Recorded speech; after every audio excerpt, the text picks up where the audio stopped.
Commander Vrethkal stood on the bridge of the Eternal Dominion and looked at the blue and green world below. It was a small planet. The humans called it New Montana. To him, it was just another world that would soon belong to the Zorvani Empire. He had conquered many worlds before this one. 17 species had fallen to the Empire in the last 300 years. Some had fought, some had surrendered. All of them had lost. Vrethkal had never known defeat. He did not expect to know it today. His second-in-command, Sub-Commander Rylith, walked up beside him. Rylith was young and eager. He had not seen as many wars as Vrethkal, but he was smart and loyal. "Commander, the fleet is in position," Rylith said. 200 warships ready for your order. The humans have only 40 ships defending the planet. Vrethkal made a sound of amusement. His long gray face twisted into what passed for a smile among his kind. 40 ships against 200. They must know they cannot win. Perhaps they will surrender, Rylith suggested. Perhaps. Vrethkal did not care either way. Victory was certain. The only question was how long it would take. He looked at the data screens around him. The intelligence reports about humans filled many pages, but they all said the same thing. Humans were weak. They lived short lives, barely 100 years. Their bodies were soft and broke easily. They needed machines to survive in space. They needed machines to fight their wars. Without their technology, humans were nothing. Just small, fragile creatures, with thin skin and dull teeth. Vrethkal had seen pictures of them. They did not look like warriors. They looked like prey. The Zorvani, on the other hand, were born for war. They stood 8 feet tall. Their scales could stop a blade. Their claws could tear through metal. They had ruled their part of the galaxy for 1,000 years because no one could stand against them. "Send them a message," Vrethkal ordered. "Tell them to surrender the planet. Tell them they have 1 hour to respond." Rylith nodded and gave the order to the communications officer. The message went out across space to the human fleet waiting near the planet. Vrethkal waited. He expected fear. He expected begging. He expected the humans to ask for mercy. What he got was something different. The response came back in less than 5 minutes. It was not from a diplomat or a politician. It was from the commander of the human fleet, a man named Captain Kevin Hart. The message was short. It said, "Leave now. This is your only warning." Vrethkal read the message twice. Then he laughed. The sound echoed across the bridge, and his crew laughed with him. "They warn us." Vrethkal could not believe it. 40 ships warn 200 ships? These humans are either very brave or very stupid. 200 ships. Probably stupid, Rylith said. They are young in space. They do not understand how wars are won. Vrethkal agreed. Humans had only been traveling between stars for 200 years. The Zorvani had been doing it for 5,000. There was no comparison. "Send our response," Vrethkal said. "Tell them we do not accept their warning. Tell them their planet belongs to the Empire now." The message was sent. This time, there was no reply at all. Vrethkal smiled again. "They have accepted their fate.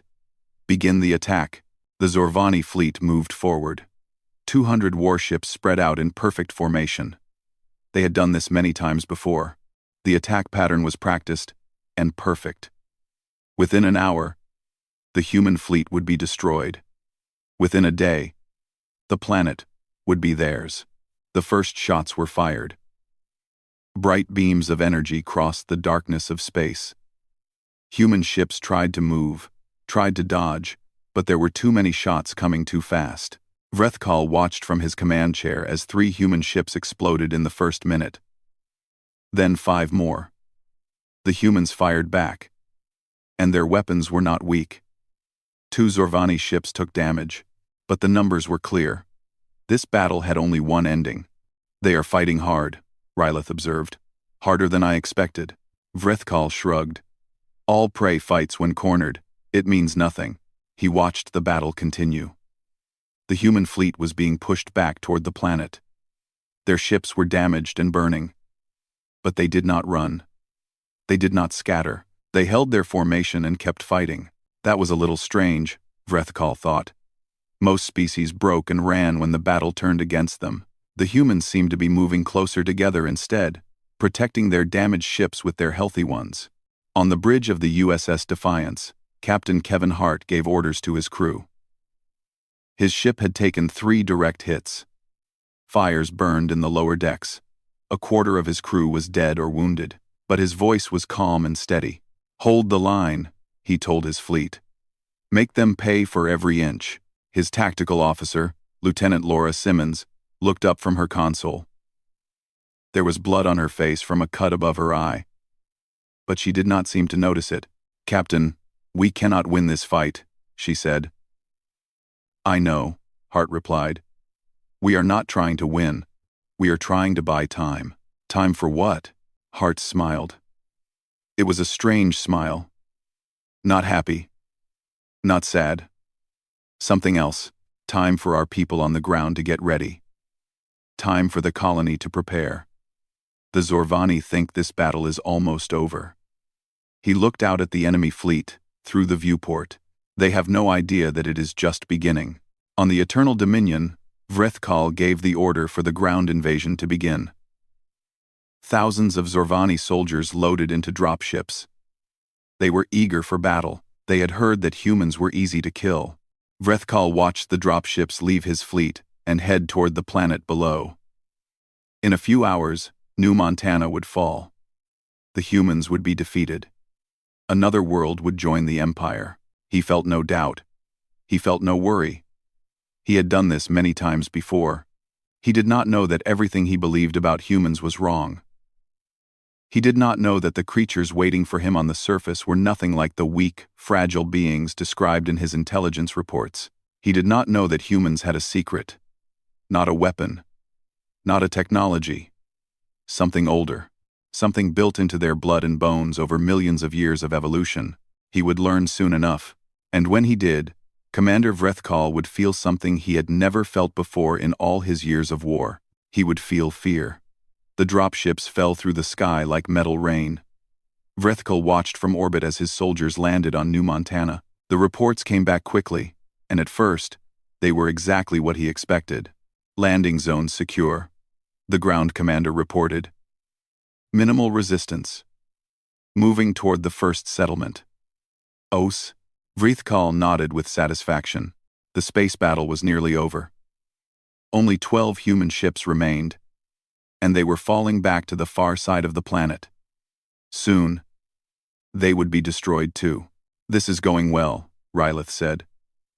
"Perhaps the humans will surrender before nightfall." "Perhaps," Vrethkal agreed. But something small bothered him. He could not say what it was. On the surface of New Montana, 10,000 Zorvani soldiers marched toward the first human town.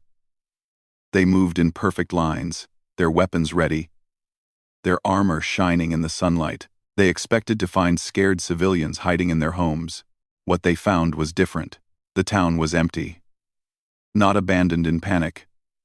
With doors left open and belongings scattered. Empty in a careful way.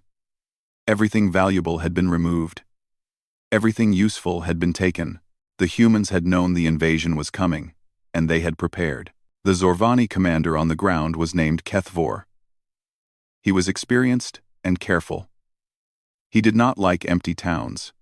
"Search every building," he ordered. "Find where they went." His soldiers spread out through the streets. They checked houses and stores and the small buildings where humans worked. Nothing. No people. No supplies. Just empty rooms. Then one of his scouts came running back. "Commander, we found something. Tracks leading into the hills. Thousands of them." The humans went north. Kethvor looked at the hills in the distance. They were covered with thick forests. Not good ground for an army. Too many places to hide. "They are running," he said. "Good. Running prey is easy to catch." He ordered his forces to follow the tracks. 2,000 soldiers moved toward the forest, while the rest secured the landing zone. That was their first mistake. The forest was quiet when the Zorvani entered it. Too quiet. No birds singing, no animals moving. just the sound of Zorvani boots on fallen leaves. Kethvor felt the wrongness, but he pushed forward anyway. His soldiers were the best in the empire. What could farmers and colonists do against them? The answer came in fire and thunder. The first explosion killed 20 Zorvani soldiers. The second killed 15 more. Then the shooting started, coming from everywhere and nowhere at once. "Ambush!" Kethvor shouted. "Form defensive lines!" His soldiers tried to obey, but the humans were not fighting like soldiers. They were fighting like ghosts. A shot would come from behind a tree, and when the Zorvani turned to fire back, the shooter was already gone. Moving, always moving. On his ship, Vrethkal received the first strange reports. "Commander," Rylith said with confusion in his voice, "our ground forces are taking heavy casualties in Sector 7. They say they are being attacked by civilians." Civilians? Vrethkal did not understand. "Yes, sir. Farmers, workers, even old people. They are fighting alongside their soldiers." Vrethkal frowned. This was unusual. In his experience, civilians surrendered quickly when soldiers fell. They wanted to protect their families. They wanted to survive. They did not pick up weapons and fight. "What are our losses?" he asked. 300 dead in the first hour. 600 wounded. 300 wounded. 300 wounded. 300 wounded. Vrethkal sat up straight. 300 dead? From civilians? That was not possible. "Show me the battle footage," he ordered. The screen in front of him lit up with images from the ground. He watched his soldiers fighting in the forest. He watched them fall. And he watched the humans who were killing them. There was a man, maybe 50 years old, with gray hair and rough hands. A farmer by the look of him. His name was Danny Cole. Though Vrethkal did not know that yet, Danny was hiding behind a fallen tree with a weapon that looked homemade. He fired once, twice, 3 times. Each shot hit a Zorvani soldier. Then a Zorvani walker, a machine of war standing 20 feet tall, turned toward him. Its weapons powered up. It was going to kill him. Danny did not run. Instead, he picked something up from the ground beside him, a metal box with wires attached. He had built it himself from mining explosives and parts from his farm equipment. He smiled. Then he ran toward the walker, not away from it. "What is he doing?" Vrethkal whispered. The walker fired, but Danny was fast. He dodged left, then right. The shots missed. He reached the walker's leg and attached the box. Then he ran as fast as he could. The explosion tore the walker apart. Metal flew in all directions. Danny was thrown to the ground by the blast, but he got up again. Blood ran from his ears and his nose. He picked up his weapon and kept fighting. Vrethkal stared at the screen. He should be dead. Why is he not dead? Rylith had no answer. More reports came in, each one more confusing than the last. The Zorvani medical officers were sending strange readings. They had captured some wounded humans and were studying them. "Commander, the readings do not make sense," the chief medical officer reported. "When humans fight, their bodies change. Their hearts beat faster. Special chemicals flood their blood. Their muscles become stronger. Their minds become sharper. That is just adrenaline," Vrethkal said. "Many species have that." "No, sir, this is different. Our soldiers become weaker when they are wounded. Humans become stronger. The pain does not slow them down. It makes them more dangerous. Their bodies are designed for this." Vrethkal did not like what he was hearing. Designed for what? For fighting, for hurting, for surviving when they should not survive. The medical officer paused. "Commander, I think we have made a mistake. I think humans are not prey at all." Down on the surface, the battle continued into the night. The Zorvani had better weapons. They had better armor. They had training and numbers. But the humans had something else. They had no quit in them. Kethvor pulled his forces back to the edge of the forest as darkness fell. He had lost 700 soldiers in one day, 700 of the Empire's finest warriors. killed by farmers and shopkeepers and old men with homemade bombs. As he organized his camp, he saw something that made his blood run cold. The humans were gathering at the edge of the trees. He could see them in the moonlight. Hundreds of them. Men and women. Young and old. They were not charging. They were not shooting. They were just standing there, watching. And they were smiling. HFY had fought many enemies in his life. He had seen fear in their eyes before they died. He had seen hate. He had seen despair. He had never seen smiles. "What are they waiting for?" one of his officers asked. HFY did not know. But for the first time in his career, he felt something uncomfortable in his chest. Something he did not recognize. He reported to Vrethkal that night. His voice was steady, but his words were troubling. "Commander, there is something wrong with these humans. They do not fight like normal enemies. They do not fear death. They smile before battle. I have never seen anything like it." Vrethkal listened in silence. When HFY finished, the commander asked one question. "Can you take the planet?" HFY paused for a long time. "Yes," he finally said, "but the cost will be higher than we expected, much higher." Vrethkal ended the communication and sat alone in his command chair.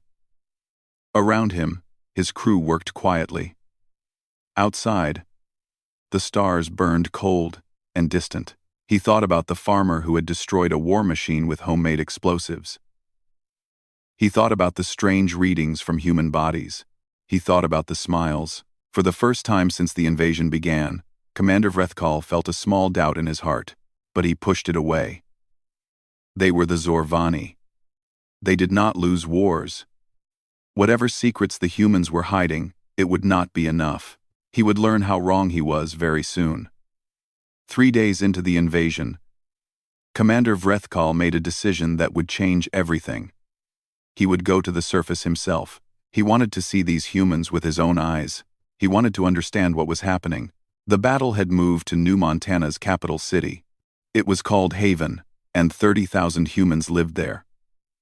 HFY's forces had pushed into the outer districts, but progress was slow. Every street was a fight. Every building was a fortress. The humans would not give up. Vrethkal landed at the forward command post as the sun began to set. The air smelled like smoke and burning metal. In the distance, he could hear the sounds of battle. Gunfire. Explosions. Screams. HFY met him at the landing pad. The ground commander looked tired. There were scratches on his armor and dried blood on his claws. He had been fighting alongside his soldiers. "Commander," HFY said with a salute, "you should not be here. It is not safe." "I need to see," Vrethkal replied. "Show me." They moved through the ruined streets together. Zorvani soldiers were everywhere, crouching behind walls and burned vehicles. They were supposed to be advancing, but they were not moving. They were waiting. "Why have we stopped?" Vrethkal demanded. HFY pointed ahead. "There is a human squad holding that intersection. We have tried 3 times to break through. Each time, they push us back." Vrethkal looked at the intersection.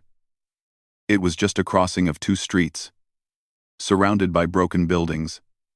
A simple position to take. Nothing special. "How many humans are holding it?" he asked. 12. 12? Vrethkal could not believe it. "You have 300 soldiers here, and 12 humans are stopping you?" HFY said nothing. His silence was the answer. "I will see this for myself," Vrethkal said. He moved forward, staying low behind cover. HFY followed him. They reached a position where they could see the intersection clearly. The buildings around it were mostly destroyed. Walls had fallen. Roofs had collapsed. But in the center of the chaos, the humans waited. Vrethkal counted them. 12 humans, as HFY had said. They were dirty and bloody. Their armor was damaged. Several of them were obviously wounded, but they stood firm, weapons ready, watching the Zorvani positions. Their leader was a woman. Vrethkal learned later that her name was Sergeant Megan Torres. She was not tall. She was not big. She had brown skin and dark hair cut short. One side of her face was burned, and her left arm hung at a strange angle, probably broken. She should have been in a medical facility. She should have been crying from pain.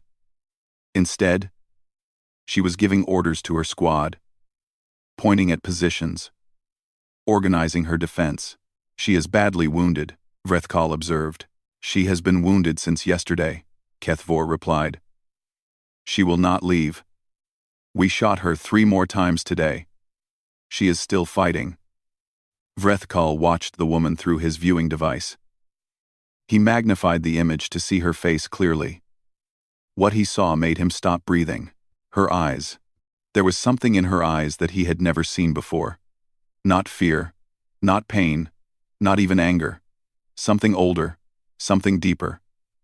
It was the look of an animal that has been pushed too far, a predator that has decided to stop running and start hunting. "Order the attack," Vrethkal said. "I want to see what these humans can do." The Zorvani soldiers moved forward. 50 of them advanced on the intersection from 2 directions. They were careful and professional. They used cover well. They moved in coordinated groups. It did not matter. The humans opened fire as soon as the Zorvani appeared. Their shots were precise. Every bullet found a target. 5 Zorvani fell in the first 10 seconds, but the soldiers kept coming. They were too many to stop with just 12 defenders. That was when Vrethkal saw the transformation. Sergeant Torres stepped out from cover. She should not have been able to stand at all. Her wounds were too severe, but she moved like water, smooth and fast and deadly. She fired her weapon without seeming to aim, and every shot hit its mark. The other humans moved with her. They did not speak. They did not signal. They just knew where each other would be. It was like watching a single creature with 12 bodies. A Zorvani soldier got close to one of the human fighters, a young man with blood in his hair. The soldier swung his claws, cutting deep into the human's chest. The wound should have killed him. It did not. The human grabbed the soldier's arm and twisted, breaking it with a sound Vrethkal could hear from his position. Then he shot the soldier in the head and turned to the next enemy. Vrethkal watched in silence as his soldiers died. Not all of them. They pushed the humans back, step by step. But the cost was terrible. 30 Zorvani fell before they gained 10 feet of ground, and the humans were not afraid. They were not panicking. They were fighting with a cold, focused fury that Vrethkal had never seen in any species. He finally understood what the medical reports had been trying to tell him. Humans did not become weak in battle. They became something else. The fear and pain that would cripple other species made humans stronger. Their bodies were built for this. Their minds were built for this. Millions of years of evolution had created a creature that became more dangerous when hurt, more focused when scared, more deadly when pushed to the limit. They were not prey. They were predators pretending to be prey. Sergeant Torres took another hit. This time to her leg. She fell to one knee, then forced herself back up. Her squad was down to 7 now. They were surrounded. There was no escape. But they did not try to escape.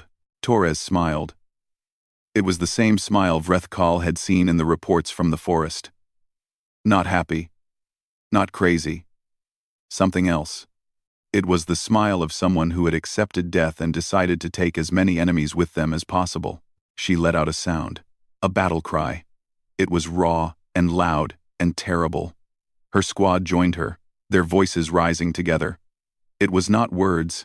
It was something older than words. A sound that humans had made for 1,000,000 years when they hunted prey across ancient plains. Then they charged. The Zorvani soldiers hesitated. Just for a moment. Just long enough, the humans tore into them with knives and bare hands. Torres killed 4 soldiers before she finally fell. Another human, a big man with no weapon left, broke a Zorvani neck with his hands before being cut down. When it was over, only 2 humans were still standing. Just 2, against what had been 50 Zorvani soldiers. Vrethkal looked at the battlefield. 26 of his soldiers were dead. Many more were wounded. And the humans had been outnumbered, more than 4 to 1. He felt something cold in his stomach, something that made his hands shake slightly. He recognized it now. Fear. He had never felt it before. He had conquered 17 species. He had led 100 battles. He had always known he would win. Now, for the first time, he was not sure. "Fall back," he ordered quietly. "Get our wounded and fall back." Kethvor looked at him with surprise. "Commander, we need to rethink our strategy," Vrethkal said. "These are not the enemies we prepared for." As they retreated, Vrethkal looked back at the 2 surviving humans. They were helping their wounded friends. They were exhausted and broken, and should have been dead. But they were smiling. The predator was awake now. And it was hungry. The 4th day of the invasion became known as the turning point. It was the day the Zorvani Empire learned what it truly meant to fight humanity. Vrethkal had returned to his ship during the night. He had not slept. He could not sleep. Every time he closed his eyes, he saw Sergeant Torres charging into overwhelming odds with a smile on her face. He saw her soldiers following without hesitation. He saw the look in their eyes, the predator's look. At dawn, the battle changed. Human reinforcements arrived from other colonies. A fleet of 30 ships dropped out of faster-than-light travel and immediately attacked the Zorvani positions in orbit. Captain Kevin Hart was still alive. His ship, the Defiance, had survived the first battle. It had limped away with half its crew dead and most of its weapons destroyed. But Hart had not retreated. He had been waiting for this moment. "All ships." Hart's voice came over the communication channels. "Target their troop transports. Cut off their supply lines. Make them bleed." Vrethkal watched from the bridge of the Eternal Dominion as the human fleet attacked. They should not have been a threat. The Zorvani still had 150 warships. The humans had less than 40. But the humans were not fighting to win. They were fighting to hurt. They aimed for the supply ships. They aimed for the medical vessels. They aimed for anything that would cause the Zorvani pain. Their attacks were precise and brutal. They lost ships with every assault, but they kept coming. One human cruiser, badly damaged and burning, turned toward a Zorvani troop transport. A transport carrying 2,000 soldiers to reinforce the ground invasion. "They would not dare," Rylith said as he watched the screen. The human cruiser accelerated. On its bridge, a pilot named Ashley Grant was alone. The rest of her crew was dead or evacuated. She had sent them away herself. She had volunteered to stay. "For my brother," she said quietly as her ship closed the distance. Her brother had been killed on the first day of the invasion. He had been a schoolteacher on New Montana. For everyone, she did not slow down. She did not turn away. The collision destroyed both ships instantly. 2,000 Zorvani soldiers died in seconds. Vrethkal stared at the spreading cloud of debris. "She killed herself," he whispered. "She killed herself just to hurt us." "They are insane," Rylith said. His voice was shaking. "They are completely insane." But Vrethkal knew that was not true. The humans were not insane.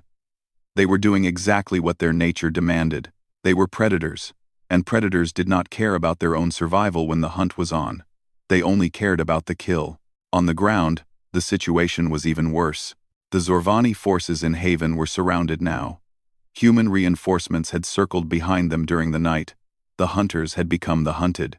Kethvor reported from his position in the city center. His voice was calm, but Vrethkal could hear the strain beneath it. "We are pinned down, Commander. The humans are everywhere. They attack, then disappear. We cannot hold our positions much longer."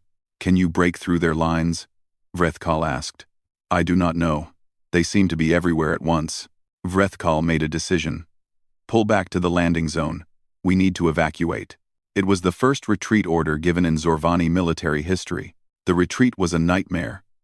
Humans attacked from every direction. They came out of ruins and tunnels and shadows. They fought with whatever they had. Guns, knives, rocks, their bare hands. A medic named Chris Palmer was treating wounded soldiers when a Zorvani squad found his position. There were 10 of them.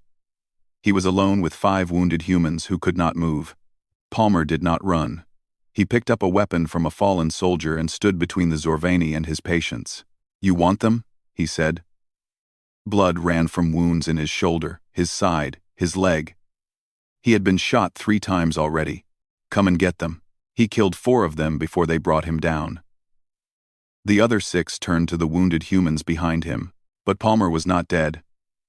He should have been. 3 bullet wounds, loss of blood, no medical attention. He should have been dead. He got back up. The Zorvani soldiers saw him rise and they stopped moving. One of them actually stepped backward. Fear. Real fear. On an alien face.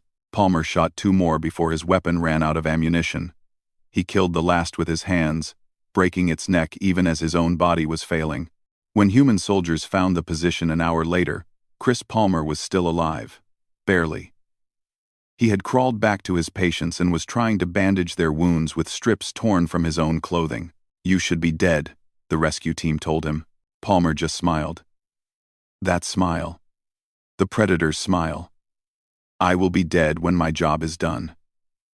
Stories like this came from everywhere. Impossible stories. Humans surviving wounds that should have killed them. Humans fighting through pain that should have stopped them. Humans refusing to give up, refusing to die, refusing to accept defeat. Vrethkal watched the reports come in. Each one was worse than the last. His invasion force was being destroyed. Not by a superior army, not by better weapons, but by the sheer, unstoppable will of creatures who would not stop fighting. A soldier named Nathan Cruz was shot in the chest during the retreat. Zorvani scanners declared him dead. His body was left where it fell as the retreat continued. 30 minutes later, Nathan Cruz got up and started fighting again. The bullet was still in his chest. He should have been dead. The scanners said he was dead. But he was not. He killed 12 Zorvani soldiers before he finally fell for real. And even then, even as he lay dying in the ruins of a human city, he was smiling. "Why?" a wounded Zorvani asked him before the end. "Why do you keep fighting? You cannot win." Nathan looked at the alien with blood on his lips. "You are wrong," he said. "We already won. You came here thinking we were weak. Now you know the truth. You will never forget. And you will never come back." He died with those words on his lips. By sunset, the Zorvani retreat had become a rout. Ships were leaving orbit without permission. Soldiers were fighting to get onto transport vessels. The great Zorvani Empire, conqueror of 17 species, was running away. Vrethkal stood on his bridge and watched his fleet fall apart. He had lost 60% of his forces. 60%. In 4 days. Against creatures his intelligence reports had called weak and fragile. He thought about what Nathan Cruz had said. They already won. The human was right. The Zorvani had come to New Montana thinking they would find easy prey. Instead, they had found something ancient and terrible. They had poked a sleeping predator, and now they were paying the price. "Commander," Rylith said softly, "the human fleet is not pursuing. They are letting us go." Vrethkal nodded slowly. Of course they were. The predator had driven off the threat. It did not need to chase them. It had already proven its point, but that raised a question that would haunt Vrethkal for the rest of his life. If humans could fight like this, why did they ever stop? Why did they build peaceful colonies instead of conquering empires? Why did they explore with curiosity instead of aggression? What were they holding back? And what would happen if they ever decided to stop holding back? Vrethkal gave the order to retreat. As his ship turned away from New Montana, he took one last look at the blue and green planet below. The predator was going back to sleep, for now, but Vrethkal would never forget what he had seen. He would never forget the smiles on dying human faces. He would never forget the feeling of fear, and he would make sure the Empire never forgot either. 1 month after the invasion of New Montana, Commander Vrethkal stood before the High Council of the Zorvani Empire. The council chamber was vast and old, carved from black stone 1,000 years ago. 12 elders sat in a circle, their ancient faces cold and unreadable. They had summoned him to explain the defeat. The first defeat in Zorvani history. Vrethkal had spent the month preparing his report. He had studied every piece of data. He had interviewed every survivor. He had tried to find the words to explain what he had witnessed. He still did not have the right words. Some things could not be explained. They had to be experienced. Commander Vrethkal, the eldest council member, spoke. His name was Tormak, and he had ruled the empire for 200 years. You lost 60% of your invasion force. You retreated from a planet defended by creatures our records describe as weak and primitive. Explain yourself. Vrethkal stood straight. He was not ashamed of his retreat. He was ashamed that he had not retreated sooner. Honored elders, he began. Our records are wrong. Humans are not weak. Humans are not primitive. They are the most dangerous species we have ever encountered. Silence filled the chamber. The council members looked at each other with disbelief. Dangerous? Tormak said. They live barely 100 years. Their bodies are soft. They need machines for everything. How can they be dangerous? Vrethkal had expected this question. He activated the display device he had brought and showed them the battle footage. He showed them Danny Cole destroying a war walker with homemade explosives. He showed them Sergeant Megan Torres fighting with 7 wounds. He showed them Chris Palmer getting up after being declared dead. He showed them Ashley Grant sacrificing her ship and her life to kill 2,000 Zorvani soldiers. The council watched in silence. When the footage ended, Vrethkal spoke again. Humans evolved on a death world. Their planet is full of predators, disasters, and diseases. They survived by becoming the ultimate survivors. They did not evolve to be strong. They evolved to never give up. He brought up another image. It showed a human running across an open plain, chasing a large animal. The chase lasted for hours. The animal was faster, but it had to stop and rest. The human never stopped. It kept coming, hour after hour, until the animal collapsed from exhaustion. This is how humans hunted for millions of years, Vrethkal explained. They call it persistence hunting. They were not the fastest or the strongest predators on their world, but they could keep going when everything else had to stop.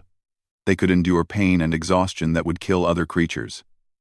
They could push through limits that other species do not have. Tormak leaned forward. You are saying they hunted by refusing to give up? Yes. And they still carry this ability in their blood and bones.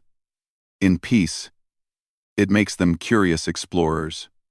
In war, it makes them unstoppable fighters. Vrethkal paused. When a human is hurt, their body releases chemicals that make them stronger, faster, more focused. Pain does not stop them. It drives them forward.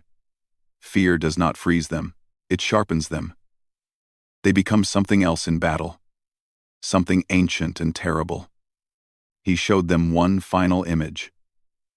It was a human face from the battle. A young soldier, wounded and dying, surrounded by the bodies of Zorvani warriors. He was smiling. This is what I cannot forget, Vrethkal said quietly. They smile when they fight. They smile when they kill. They smile when they die. It is not madness. It is their nature. The predator in them wakes up, and it is happy to be hunting again. The council chamber was very quiet. What do you recommend? Tormak finally asked. Vrethkal had thought about this question for many sleepless nights. I recommend we never engage humanity again. Not in war. Not in competition. We should approach them as equals and hope they accept our friendship. Friendship? One of the younger council members spoke with disgust. You want us to befriend the species that humiliated us? I want us to survive, Vrethkal replied calmly. We attacked one human colony with 200 warships. They had 40 ships and a few thousand soldiers. They destroyed 60% of our force and drove us away. What happens when we face their full strength? What happens when we anger them enough to come looking for us? No one had an answer. There is something else, Vrethkal continued. Something that frightens me more than their fighting ability. What could be worse? Tormak asked. The humans are not chasing us. Our fleet retreated in disorder. We were weak and vulnerable. They could have followed us. They could have destroyed what remained of our invasion force. They could have demanded revenge. Vrethkal looked at each council member in turn. They did not. They let us go. They returned to their homes and their families. They went back to building things and exploring space. The Predator went back to sleep. He let those words hang in the air. That is what terrifies me most, he said. They can turn it on and off. In war, they become monsters. In peace, they create art and music and explore the stars with wonder. They choose to be peaceful. But it is a choice. And if we push them hard enough, if we make them angry enough, they might choose differently. Tormak was quiet for a long time. When he spoke, his voice was heavy. What would happen if they chose war? Real war? Not defending a colony, but attacking us with everything they have? Vrethkal had thought about this too. He wished he had not. They would not stop until we were destroyed. Not out of hatred. Not out of revenge. Simply because the Predator had decided we were prey, and humans do not give up on a hunt. Ever. They would chase us across the galaxy if they had to. They would lose ships and soldiers and entire planets. And they would keep coming. They would smile while they did it. He took a deep breath. We would face an enemy that feels no fear. That gets stronger when hurt. That never stops. Never rests. Never surrenders. We would face the persistence hunters of a death world, and they would run us down the same way their ancestors ran down animals millions of years ago. The Council made their decision that day. The Zorvani Empire officially declared humans to be a protected species. No Zorvani ship would enter human space without permission. No Zorvani force would threaten human interests. It was the first time in their history that the Empire had backed down from any species. Vrethkal left the council chamber feeling empty. He had saved his people from a terrible war, but he had also shown them their own weakness. The Empire would never be the same. As he walked through the ancient halls, he thought about the humans on New Montana. They were probably rebuilding their city by now. Planting crops, teaching children, making music, living peaceful lives. The Predator was sleeping again, but Vrethkal knew the truth now. Every human carried a monster inside them. A monster built by millions of years of evolution. A monster that smiled when it killed. And never, ever stopped hunting. Most of the time, humans kept that monster locked away. They chose kindness over violence. They chose creation over destruction. They chose peace. But if you threatened what they loved, if you pushed them far enough, if you woke the sleeping Predator, Vrethkal shuddered. He had looked into the eyes of that monster on New Montana.